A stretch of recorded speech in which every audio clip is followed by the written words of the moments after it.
مساء الخير على حضراتكم. النهارده انا هشرح لحضراتكم قيمه فعلا الاستثمار في منطقه زي الحي المالي الوزاري، وتوضيح للعملاء انت ازاي ان الاستثمار في الحي المالي برغم ان هو مش بتشوف اعلانات كتير عليه، برغم ان هو مش متسوق له التسويق الكبير ومتسوق لمناطق تانية زي منطقه الداون تاون، مناطق تانية زي منطقه الام يو 7 بشكل اكبر، ولكن انا هوضح لك فعليا ان قيمه الاستثمار الفعلي في الحي المالي هي القيمه الاكبر والافضل واللي ما تقارنش باي استثمار.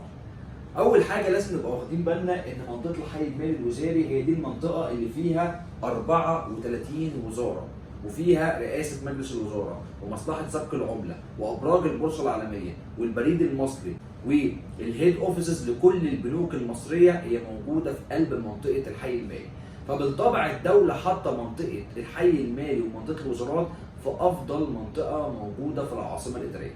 اول حاجه هي على مساحه 1500 فدان، هنا في سنترال بارك كبيره، هي دي السنتر الرئيسيه لمنطقه الوزارات. عندك هنا الميدان الرئيسي اللي فيه بيتمحور حواليه كل البنوك المصريه. منطقه الوزارات لو حضرتك خدت بالك هي على بعد دقائق من البرج الايقوني، هي صف السور مع منطقه داون تاون العاصمه، هي جنب منطقه الفنون والثقافه، هي على طول قدام يعتبر فندق الماسة، دقيقه من محور محمد بن زايد الشمالي. فخلينا نتكلم بقى بشكل مستفيض بما ان اللوكيشن هو دقائق من كل المعالم الرئيسيه للعاصمه الاداريه الجديده. اول ميزه لو انت بتستثمر في الحي المالي لازم تبقى عارف ان هو عدد قليل جدا من المباني الاداريه موجوده. تاني ميزه هو عامل التشغيل السريع. انت في منطقه فيها ندره من المعروض من المباني الاداريه، مش متوفر في الفترة الجاية أي أرض جديدة لأي مستثمر أو أي مطور عقاري إن هو ياخد أرض في منطقة بنوك الوزارات، لأن هي كل الأراضي خلصانة. تاني حاجة عامل الاستلام السريع، وعامل إن أنت القيمة بتاعت حضرتك ملهاش ليميت. يعني المنطقة بتاعتك لما يكون فيها عدد قليل في منطقة حساسة زي منطقة الوزارات، فالفاليو هو مش هينفع يتحسب. يعني انا ما ينفعش اقول لك الار او اي بالنسبة لمكتب اداري هيبقى 500 جنيه ولا 600 جنيه، لا هو متوقع ان هو هيعدي الارقام دي بكتير جدا جدا جدا، وهيبقى حاجات من النوادر الفعلية اللي موجودة.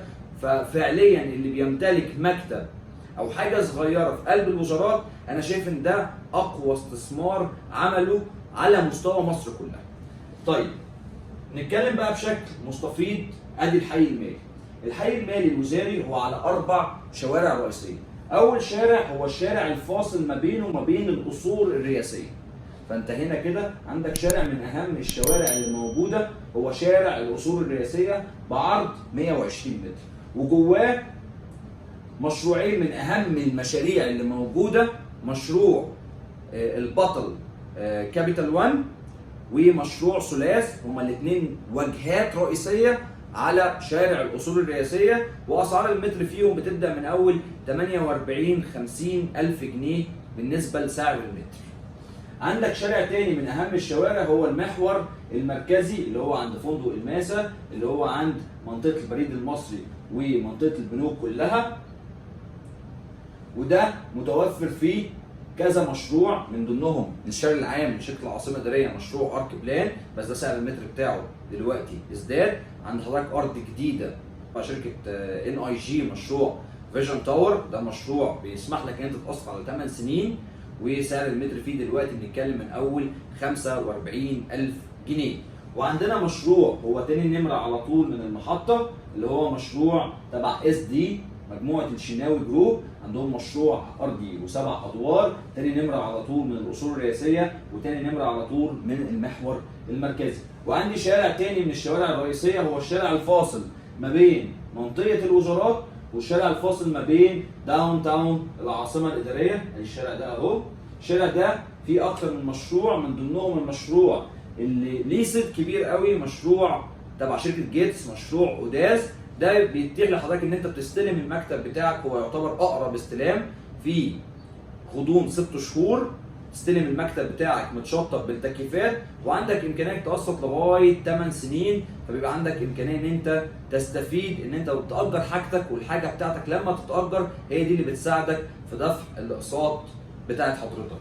تمام؟ ده كده ان جنرال كده تلخيص سريع لمنطقه وقيمه وتوضيح لمميزات كتيره قوي جوه منطقه الوزارات وجوه منطقه البنوك. لما حضرتك تمتلك مكتب اداري في منطقه قيمه زي دي، هو دي فعلا القيمه، ان الحاجه بتاعتك هي فعلا نادره، والحاجه بتاعتك هي فاليو، والحاجه بتاعتك التشغيل بتاعها هيكون سريع جدا جدا جدا، وعامل ان الحاجه كلها متعمره. منطقه الحي المالي الوزاري، انت لما تخش بقى وافتح لحضرتك تصوير حي لمنطقه الوزارات، انت شايف ان الحقيقه واضحه، كل البنوك واضحه، الوزارات كلها مبنيه. على فكره دي صور قديمه، عكس اي منطقه ثانيه هي لسه تحت الانشاء. حضرتك لما تبص انت شايف كاشف البرج الايقوني، كاشف الاصول الرئيسيه، كاشف المحطه في منطقه عمرانه، فالعامل التشغيل فيها هيكون سريع جدا جدا جدا. على العكس لما تيجي تبص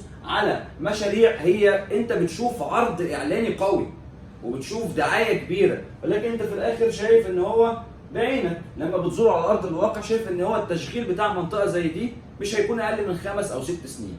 فاحنا بنتكلم بوضوح، لو انت عايز تبدا استثمارك انا بنصحك ان الاستثمار بتاعك يبدا في البدايه يكون التشغيل بتاعه سريع، نبدا في الوزارات، وبعد كده نبقى زينا زي اي حد بيستثمر في العاصمه على المدى البعيد. نستثمر بقى في منطقه بتطل على البرج الايقوني، منطقه بتطل على داون تاون العاصمه، نختار لوكيشنز كويسه. ولكن لو هتبدا استثمارك من اول 2 مليون جنيه فيما فوق، ممكن تبدا بالتشغيل السريع في منطقه البنوك ومنطقه الوزارات ومنطقه البرلمان، منطقه سقف العمله.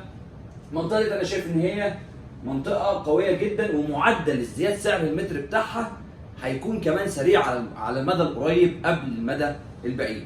لو حضرتك مهتم تقدر تتواصل معايا، انا مهندس محمود حسيني رئيس مجلس اداره شركه سمارت بروبرتي، او تبعت لي مسج على الواتساب هرد عليك. لو انت محتاج اي تقييم لاي مشروع او مقارنه ما بين مشروع والتاني، احنا ده شغلنا، احنا بنعمل حصر كامل بجميع المشاريع اللي موجوده بحيث حضرتك تشتري افضل قيمه مقابل سعر. وعندنا كمان شركه اداره وتشغيل هنساعدك كمان في عمليه التاجير، او تقدر تعمل ساين اب فريق المبيعات يتواصل معاك.